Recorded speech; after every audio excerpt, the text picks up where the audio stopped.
Question आ जाए कि सेल का ब्रेन कौन है, सेल का डायरेक्टर कौन है, तो आंसर क्या आएगा? न्यूक्लियस। क्यों?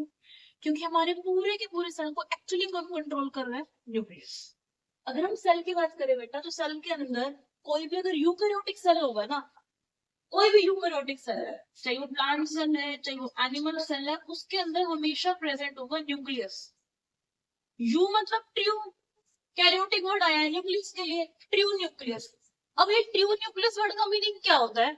जिसके पास प्रॉपर न्यूक्लियर मेम्ब्रेन होगी, आउटर मेम्ब्रेन भी होगी और इनर मेम्ब्रेन भी होगी। अब जो ये आउटर मेम्ब्रेन है और इनर मेम्ब्रेन है, इनके बीच में स्पेस होता है। आउटर मेम्ब्रेन और इनर मेम्ब्रेन के बीच में बेटा स्पेस होता है, उस स्पेस को हम बोलते हैं पेरी न्यूक्लियर स्पेस। जो स्पेस हमें दिखाई दे रहा है ना, this particular space is known as peri nuclear space.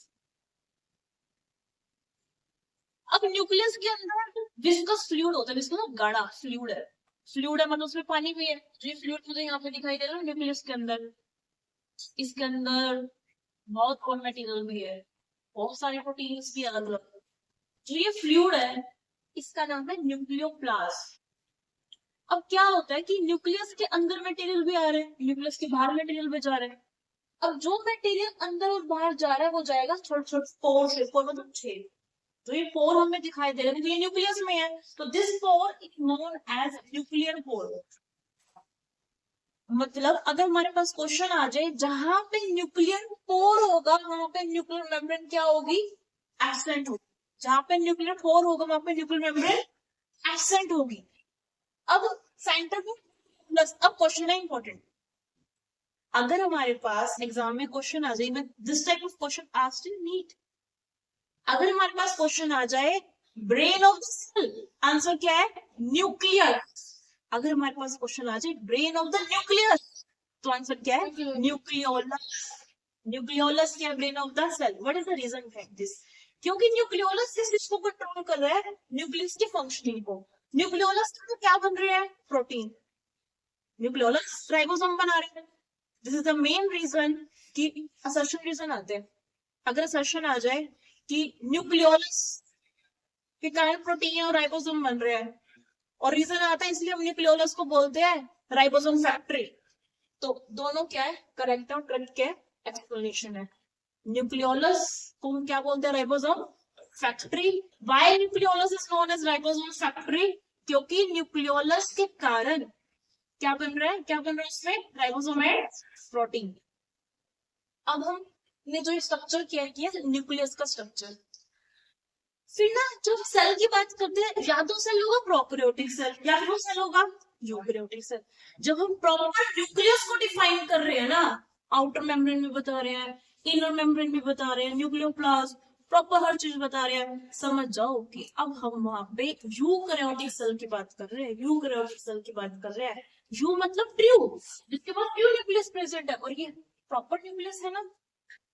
Proper nucleus किस में होगा? यूकैरियोटिक में। अब एग्जामिनर हमें दे सकता है ह्यूमंस में, ऐसा ही होगा।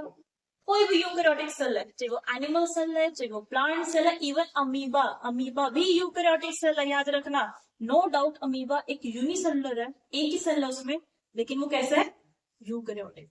अब हम न्यूक्लियस की बात करें, सबसे पहले न्यूक्लियस को डिस्कवर किया था 1831 में रॉबर्ट ब्राउन ने। रॉबर्ट हुक ने डेड सेल डिस्कवर किया था। हम बात कर रहे हैं रॉबर्ट ब्राउन की, जिसने क्या डिस्कवर किया? न्यूक्लियस को। अब क्या होता है लैब में, हम 9th में 11th में इवन वाइवा के टाइम पे भी बच्चों को अगर न्यूक्लियस दिखाना तो हम ना ज्यादा अनियन पिल का यूज करते हैं।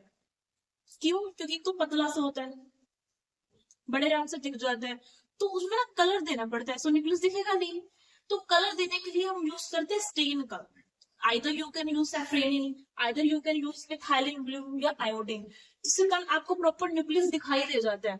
अब देखो आपने स्टेन मतलब डाई डाली, उसके बाद आप माइक्रोस्कोप में देखोगे, जो स्कूल में माइक्रोस्कोप होते हैं हम यूज करते होते लाइट माइक्रोस्कोप, लाइट के प्रेजेंस में देखते हैं, कंपाउंड माइक्रोस्कोप भी उन्हें बोलते हैं। मोस्ट इंपोर्टेंट न्यूक्लियस का फंक्शन क्या है? डायरेक्टर है सेल का, सेल को कंट्रोल करेगा। कैसे? क्योंकि न्यूक्लियस के अंदर क्या बन रहा है? डीएनए। न्यूक्लियस में बन रहा है ट्रांसक्रिप्शन, और न्यूक्लियस में मैंने एक वर्ड बोला ट्रांसक्रिप्शन। होता क्या है ये ट्रांसक्रिप्शन? न्यू वर्ड है सबके लिए। नीड पॉइंट ऑफ व्यू से भी इंपॉर्टेंट वर्ड है ये, ट्रांसक्रिप्शन वर्ड है क्यों? न्यूक्लियस के अंदर डीएनए से डीएनए बनता है, उसको हम बोलते हैं रेप्लिकेशन। डीएनए से डीएनए बनना रेप्लिकेशन, फिर डीएनए से आरएनए बनना ट्रांसक्रिप्शन। अब ये क्यों हो रहा है, इसका रीजन क्या है? एक होता है डीएनए, एक होता है आरएनए। अगर हम हमारी बात करें, we are homo sapiens, human beings, हमारा साइंटिफिक नेम है होमो सैपियंस, ह्यूमन बीइंग्स। हमारे अंदर जो जेनेटिक मटेरियल है बेटा वो क्या है? डीएनए। फुल फॉर्म डीएनए होती है डीऑक्सीराइबोन्यूक्लिक एसिड। अब डीएनए जेनेटिक मटेरियल है, मतलब मेरे अंदर मेरे पेरेंट्स से डीएनए आया, हम सबके अंदर हमारे पेरेंट्स से क्या आया जो हमारे करेक्टर कंट्रोल कर रहा है? डीएनए। और वो करेक्टर बन कहाँ है? न्यूक्लियस में। तो आप समझ रहे हो, अगर हमारा जेनेटिक मटेरियल न्यूक्लियस में है तो न्यूक्लियस तो बहुत बड़ा इंपॉर्टेंट फंक्शन रोल प्ले कर रहा है। मतलब न्यूक्लियस के कारण तो हमारे करेक्टर कंट्रोल हो रहे हैं, हमारी सेल तक कंट्रोल हो रही है, इसमें राइबोसोम में हमारी प्रोटीन तक कंट्रोल हो रही है। तो न्यूक्लियस एक टाइम से क्या होगा? सेल को कंट्रोल कर रहा है ना, सेल की फंक्शनिंग को कंट्रोल कर रहा है। तो न्यूक्लियस क्या होगा? Director of the cells. और हमारी जितनी भी मेटाबॉलिक एक्टिविटीज है, सुनना वर्ड, यहाँ पे वर्ड है मेटाबॉलिक एक्टिविटीज।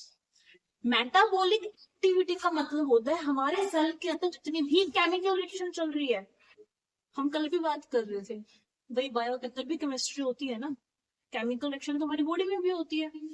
हमारी बॉडी में कोई सिंपल से भी केमिकल रिएक्शन उठा लो, हमने खाना खाया बड़े दिनों, वो भी केमिकल रिएक्शन है। हम ऑक्सीजन ले रहे हैं, CO2 बाहर छोड़ रहे हैं, एक्सेल कर रहे हैं, वहां पे भी केमिकल रिएक्शन हो रही है। कैसे वो ऑक्सीजन रिएक्ट करेगी ग्लूकोज से, कैसे CO2 बनेगा, ग्लाइकोलाइसिस होगी, बहुत लंबी केमिकल रिएक्शन है। मैंने बताया था पहले, माइटोकॉन्ड्रिया में होती है aerobic respiration, Krebs cycle, tricarboxylic acid cycle, मतलब सारी के मेटाबॉलिक रिएक्शंस है। कोई भी बॉडी में मेटाबॉलिक रिएक्शन हो रही है ना, उसके लिए हमें एंजाइम्स चाहिए, और मोस्ट ऑफ एंजाइम्स होते हैं प्रोटीनिशियस इन नेचर। और प्रोटीन बनने के लिए क्या चाहिए होता है बेटा? राइबोसोम। और राइबोसोम कहाँ बनता है? न्यूक्लियस में। तो समझो इस पॉइंट को। तो क्या हम ये पॉइंट बोल सकते हैं कि न्यूक्लियस क्या कंट्रोल करता है? Metabolic function. आपको इंपॉर्टेंट पॉइंट, अगर हमारे पास क्वेश्चन आ जाए एग्जाम में कि न्यूक्लियस कंट्रोल करता है मेटाबॉलिक एक्टिविटी, क्या ये स्टेटमेंट ट्रू है या फॉल्स है? ट्रू है, ट्रू है ये स्टेटमेंट। क्लियर हुआ? न्यूक्लियस सेल डिवीजन में भी हेल्प करता है, न्यूक्लियस के कारण प्रोटीन सिंथेसिस में भी हेल्प होती है। और हम ये बोलेंगे कि न्यूक्लियस क्या है? Brain of the cell. और न्यूक्लियस का भी ब्रेन कौन है? न्यूक्लियोलस। क्वेश्चन पढ़ लेना एग्जाम में, क्या है एग्जाम में क्वेश्चन, क्या ध्यान से देखना, ठीक है?